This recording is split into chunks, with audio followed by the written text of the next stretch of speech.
R K Singh जो आरोप लगा रहे हैं, उस आरोप में आपको कितनी सच्चाई दिखती है? देखिए, आरके सिंह की जो गतिविधि थी वह कहीं न कहीं पार्टी विरोधी लग रही थी। आरके सिंह उकसा रहे थे कि काम पर कार्रवाई हो, ताकि हम बलिदानी की तरह यह दिखाने जाएं, खास करके राजपूत समाज में, कि देखिए मेरे साथ क्या हुआ। तो इसलिए जो है ना, यह मामला उनके खिलाफ भी बनता है, उनको भी नोटिस जारी किया गया है। लेकिन आरके सिंह जैसे नेता, वो ब्यूरोक्रेट्स भी रहे हैं, बिहार के कई जिलों के डीएम रहे हैं, कैबिनेट में मंत्री रहे हैं, मोदी सरकार के कैबिनेट में मंत्री रहे, थोड़ा जल्दबाजी नहीं कर गए? उनको थोड़ा सब्र रखना चाहिए था। राजनीति आंख दिखाने के साथ साथ जो है ना, सिर झुकाने की भी चीज होती है। अभी रोहिणी आचार्य ने एक ट्वीट किया और उस पर पूरा खलबली मचा हुआ है। रमीज और संजय यादव को नहीं जानत है जग में, संजय यादव नाम हमारो। और तो जैसे राहु कन्हा प्रचार के हुलकी मारते रहता है, उसी तरह से संजय यादव भी तेजस्वी यादव के पीछे राहु की तरह जो है हुलकी मारते रहते हैं। नमस्कार, आप देख रहे हैं न्यूज हाट। मैं हूं अश्विनी सिंह। बेधड़क का यह कार्यक्रम है। बेधड़क में आज बात होगी आरके सिंह की। आरके सिंह पर पार्टी ने एक बड़ी कार्रवाई कर दी है। भाजपा ने क्यों की गई यह कार्रवाई, क्या है इसके पीछे का वजह, यह जानते हैं। और यह जानने के लिए हमारे साथ मौजूद हैं न्यूज हाट के मैनेजिंग एडिटर अजय सर। बहुत बहुत स्वागत है सर। धन्यवाद अश्विनी जी। सर, चुनाव खत्म होते ही भाजपा ने एक बड़ी कार्रवाई कर दी। आरके सिंह को पार्टी से 6 साल के लिए निलंबित कर दिया है। क्या लगता है आपको? देखिए, आरके सिंह की जो गतिविधि थी वह कहीं न कहीं पार्टी विरोधी लग रही थी। चुनाव से पहले वह एक अभियान चलाए हुए थे, बहुत सारे कारण थे। कभी जो है उप मुख्यमंत्री सम्राट चौधरी को निशाना कर रहे थे। पीके ने जो आरोप लगाया था उन पर, हत्या क्या आरोप लगा, आरोप की पुष्टि अभी नहीं हुई कहीं, लेकिन उन्होंने जो आरोप लगाया उसको इन्होंने भी आधार बना लिया और सम्राट चौधरी की भी खिंचाई कर दी और यहाँ तक कि वोट नहीं देने की अपील भी कर दी। साथ ही जैसे अनंत सिंह को दिया गया टिकट, चाहे कई और चेहरे जैसे हैं, तो पार्टी ने तो दिया ही बाहुबलियों को टिकट, तो उन सबों को भी, खास करके अनंत सिंह को उन्होंने निशाना लिया और कहा कि नहीं, वैसे चेहरे को जब टिकट दिया जाता है गठबंधन के द्वारा, तो जब अपराधी जीत कर आएंगे, बेईमान जीत कर आएंगे, तो विकास का काम क्या होगा। इस तरह की नसीहत दी और लोगों से सोच समझकर वोट डालने की अपील भी की। तो इसी स्वाभाविक है यह पार्टी विरोधी गतिविधि हो गई, लेकिन चुनाव तक, मतदान तक भाजपा चुप्पी साधे रही। आरके सिंह उकसा रहे थे कि काम पर कार्रवाई हो, ताकि हम बलिदानी की तरह यह दिखाने जाएं, खास करके राजपूत समाज में, कि देखिए मेरे साथ क्या हुआ। एक तो चुनाव में धोखा देकर जो है हमको हरवा दिया गया, भीतरघात कर वह आरोप लगाते हैं शुरू से ही। जब वह आरा से हार गए लोकसभा चुनाव 2024 में, तो उन्होंने सीधी आरोप लगा दिया कि पार्टी के कुछ लोगों के कारण ही, मुख्यतः एनडीए के 5 लोगों को उन्होंने निशाने पे नाम लिया था, लेकिन उन्होंने कहा कि इसके कारण ही हार हुई मेरी, है ना। तो पवन सिंह को उम्मीदवार बना दिया गया था काराकाट से, पार्टी की ओर से नहीं, निर्दलीय बन गए थे। लेकिन कहा जा रहा था कि पार्टी के अंदर खाने कुछ लोग हैं जो पवन सिंह की मदद करते हैं, और उनको ही मदद करने के कारण जो है ना, कुशवाहा समाज में आक्रोश हो गया, जिससे कि मेरी हार हो गई। मेरे साथ वोट नहीं पड़ा कुशवाहा का। खुद कुशवाहा के नेता उपेंद्र कुशवाहा हार गए काराकाट से। तो ये स्थिति, इतना ही नहीं, शाहबाद से सब सीट हार गई एनडीए, चाहे सासाराम हो, बक्सर हो, है ना, क्या कहता है, औरंगाबाद हो, सब सीट उधर का, जहानाबाद, यहाँ तक लपेटे में आ गया।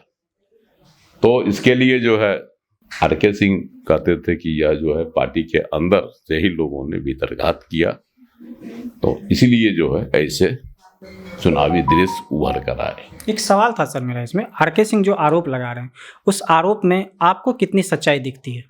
देखिए, भाजपा में गुटबंदी है या तो कहीं से भी छिपी हुई बात नहीं है।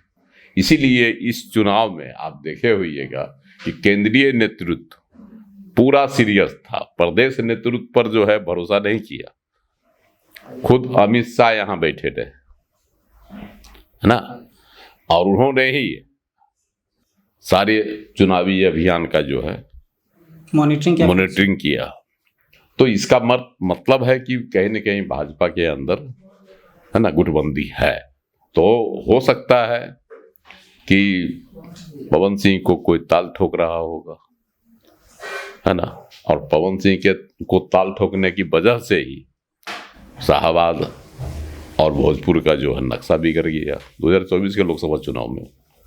तो ये सब हो सकता है, ऐसा नहीं है, लेकिन के प्रमाण नहीं आया, प्रमाणित नहीं हो सका। अगर प्रमाणित होता तो पार्टी जरूर किसी न किसी पर कार्रवाई करती, जैसे आज इन पर कार्रवाई कर दी गई ना, तो कहीं न कहीं पार्टी की सहमति होगी। कोई अपने मन से तो नहीं कर सकता है, पार्टी की सहमति स्वाभाविक तौर पर है कि उनका जो बयान आ रहा था चुनाव के दौरान, तो वह कहीं न कहीं पार्टी की सेहत पर जो है बुरा असर डालता। इसलिए तो कार्रवाई जो उन पर हुई है वह तो पार्टी के हिसाब से, हम नहीं कह रहे हैं, पार्टी के हिसाब से तो कहीं न कहीं उचित है। कोई भी पार्टी के अंदर अनुशासनहीनता को बर्दाश्त नहीं किया जाता है। आरके सिंह के अलावा 2 अन्य लोगों पर भी कार्रवाई हुई। हाँ, वो जो है आपको MLC, है ना, उन पर भी हुआ है, कटिहार में है, और उनकी पत्नी मेयर है कटिहार से, उन पर भी हुआ है। दोनों को जो है ना, उनको भी कारण बताओ नोटिस जारी किया गया है और निलंबित करने की जो है ना कार्रवाई की गई है, उन पर भी नोटिस भी जारी किया गया। तो ये उनके ऊपर भी है, उन्होंने जो है मतदान के दौरान, चुनाव के दौरान भीतरघात किया। मतलब अशोक अग्रवाल की बात कर रहे हैं? अशोक अग्रवाल और उनकी पत्नी उषा अग्रवाल पर, मेयर हैं सर अभी कटिहार में। तो हालांकि देखिए चुनाव में क्या हुआ कि उनके पुत्र, है ना, वो उतर गया मैदान में, विवेक अग्रवाल, और उन्होंने जो है VIP का टिकट लेकर NDA के प्रत्याशियों के खिलाफ ही ताल ठोक दी।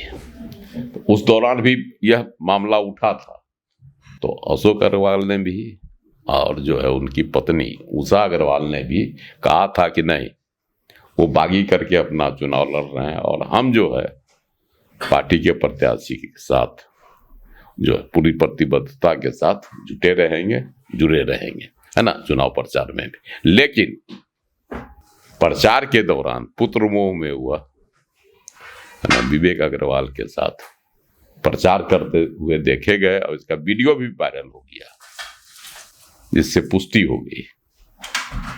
तो भर चुनाव तो वहां जो है लोग चुप रहा, पार्टी के लोग, है ना, पूर्व उप मुख्यमंत्री तारकिशोर प्रसाद जीते भी हैं।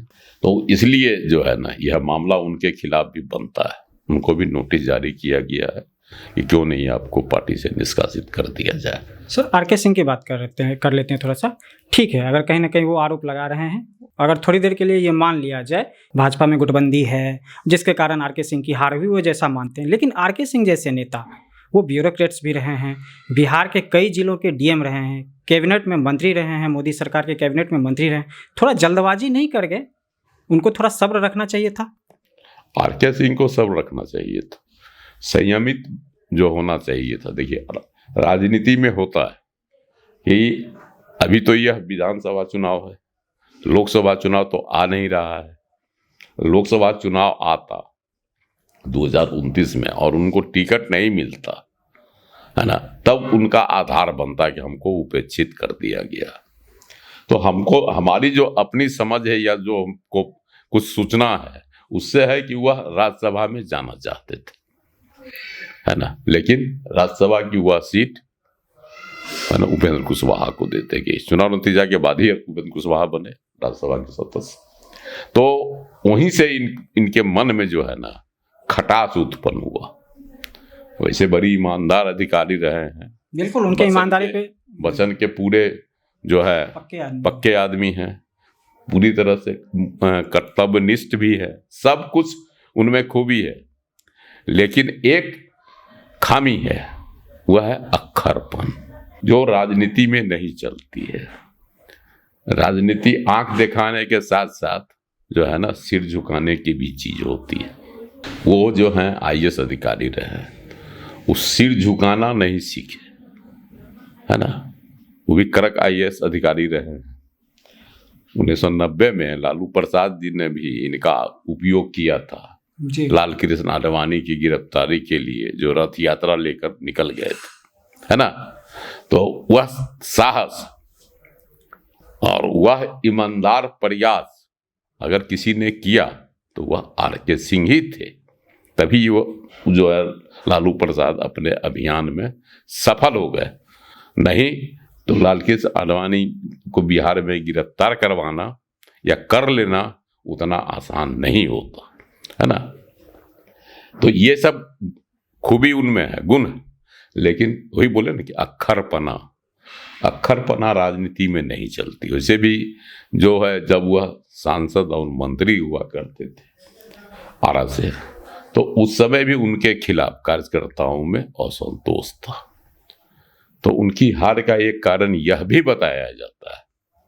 एक कारण तो है ही कि पवन सिंह के कारण कुशवाहा का वोट बिदक गया था, यह भी सही। और उपेंद्र कुशवाहा ने भी इशारा किया था, जब उनसे पत्रकार पूछा नतीजे आने के बाद, तो आप कैसे हार गए, तो उन्होंने कहा था झल्ला कर, जाके पूछिए कि हम कैसे हार गए, कौन नहीं जानता है कि हम कैसे हार गए। तो ये बातें थी। लेकिन आरके सिंह को तब तक संयम बरतना चाहिए था जब तक चुनाव हो रहा था।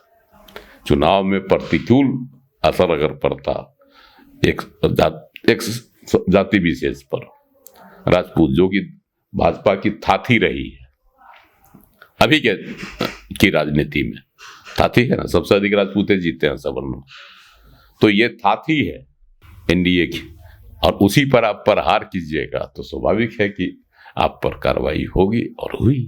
एक चीज़ और है सर, जैसे कि कहा गया कि पवन सिंह के कारण आरके सिंह की हार हुई, तो बाद में पवन सिंह तो आरके सिंह के पास गए थे, वो एक तस्वीर भी वायरल हुई थी, सामने आई थी, मीडिया के सामने भी आई थी, सब जगह वो चला भी देखे। लेकिन अश्विनी जी, एक चीज और आपने गौर नहीं किया, पवन सिंह गए थे आरके सिंह के दिल्ली स्थित आवास पर, मिले भी और पार्टी में आने की इच्छा भी जताई, पार्टी में उनको ले भी लिया गया, है ना, भाजपा में।